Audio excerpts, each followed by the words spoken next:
Let's bring in MS Now's Kevin Fry. Laura Hafley is at Baltimore Washington International Airport, and Stuart Stevens is a senior advisor for the Lincoln Project, who served as Mitt Romney's chief strategist back in 2012.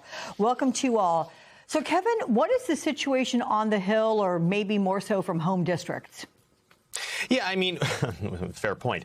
Let's start with what Trump was just saying there in that clip, this idea of eliminating that 60-vote filibuster. Yes, that is something the president is saying right now, but he's been saying that for months, and it's simply barring some major change within the hearts of Republicans in the Senate. It's not going to happen because there is concern that if we get rid of that filibuster now, if Democrats take control of the chamber down the road, they get their own trifecta in Washington, they can run roughshod when it comes to policy without Republicans getting any sort of buy-in. It's basically a protection for the minority party within the chamber. As it stands right now, as you mentioned, lawmakers are scattered all over the country and also all over the globe. Many lawmakers had to leave on foreign official travel as well.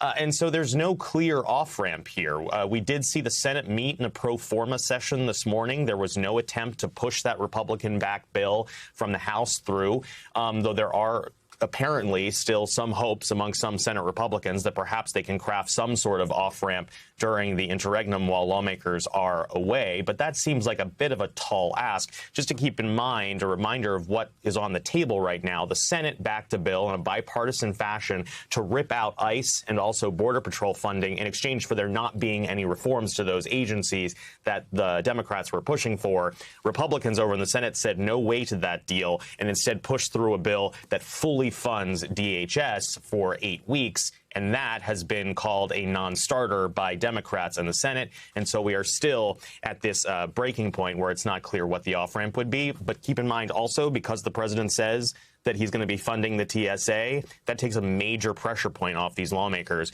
that was forcing them to the negotiating table over the last few days.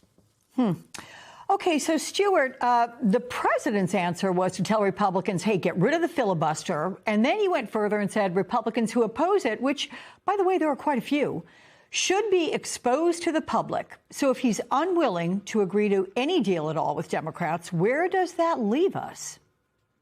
Yeah, well, look, let's just step back. You know, he's calling Democrats evil, using this kind of language. This is really dangerous in America. And I worked for Republicans for a long time. I pointed out flaws in the Democratic Party. We used to, argue over things like, should the capital gains tax be 32 or 28%?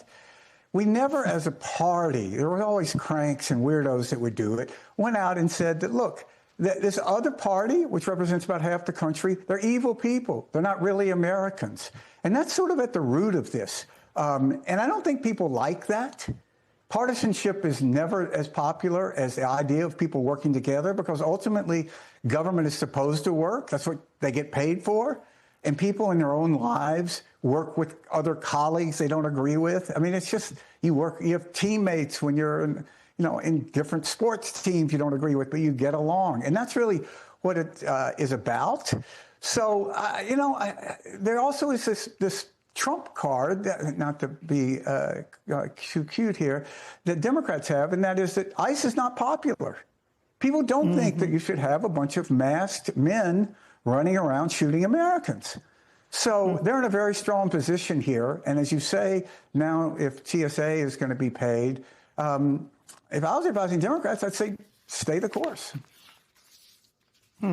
So let's play, Stuart, a little bit of what we heard from border czar Tom Homan, and it's about ICE and what they're doing at the airports. Take a listen.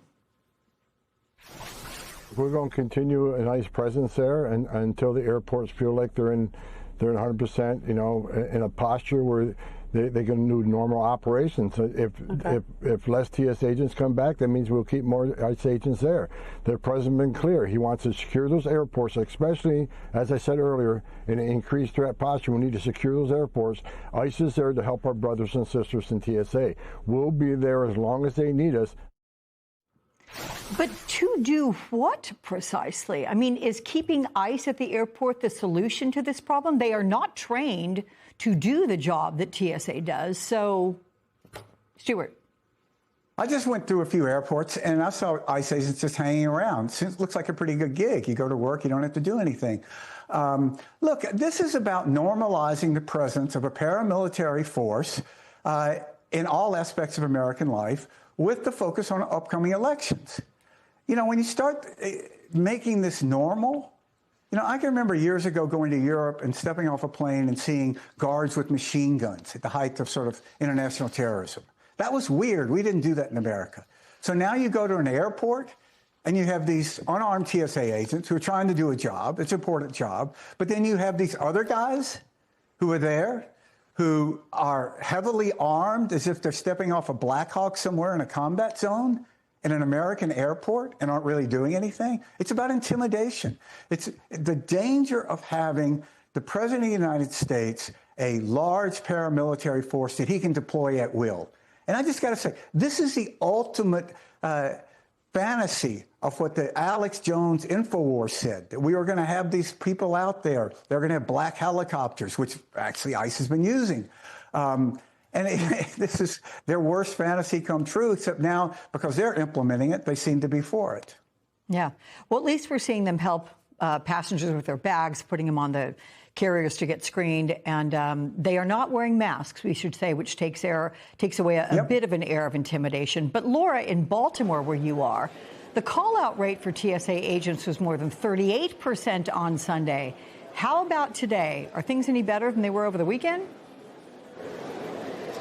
Well, Alex, certainly lines yesterday at BWI were incredibly long. Today, in this moment, we're not seeing that same thing. But look, that could be a product of circumstance. A lot of people fly over the weekend, and we're sort of in the middle of the day, and simply just there's not as many flights that take off. But to Stuart's point about these ICE agents, we are seeing a lot of them here at BWI. And normally, like he said, you see them in those bulletproof vests, in their fatigues. I'm seeing something different today. I don't know if you can see them behind me right now. They're just wearing polos, cargo pants. They're carrying a sidearm, but they're not walking around with a rifle. So that is a little bit different. I don't know if that's an indication that they're planning on staying, but that is something I've noticed this morning. But of course, still, TSA officers feeling uncertain about their pay, and that's really the biggest problem at hand right now at these airports. And regardless of if they're going to be paid soon or not, the damage really has been done. The numbers are significant. You mentioned call-out rates here at BWI, roughly 38%. To major airports in Houston, seeing 36%, 34%. New Orleans at 34%. These are significant call-out rates for an agency that is really tasked with our first line of defense. And travelers are feeling the pain for them. Take a listen. I saw that for like more than 50% of the fiscal year, they have not been paid. So they have worked more days unpaid than paid, which is just crazy to me, considering that other people are being paid. Alex, I've sort of been able to crowdsource a little bit here, talking to TSA officers who have been walking past me, and I said, hey, you're supposed to be getting paid today. Have you seen that money in your account? One person said blatantly, no, we haven't. Other people have said they've received a little bit of money, but they feel like that's just back pay for work they've already done, and there's really no indication that those paychecks will come more frequently. So the frustration definitely still exists here, at least at BWI. Alex?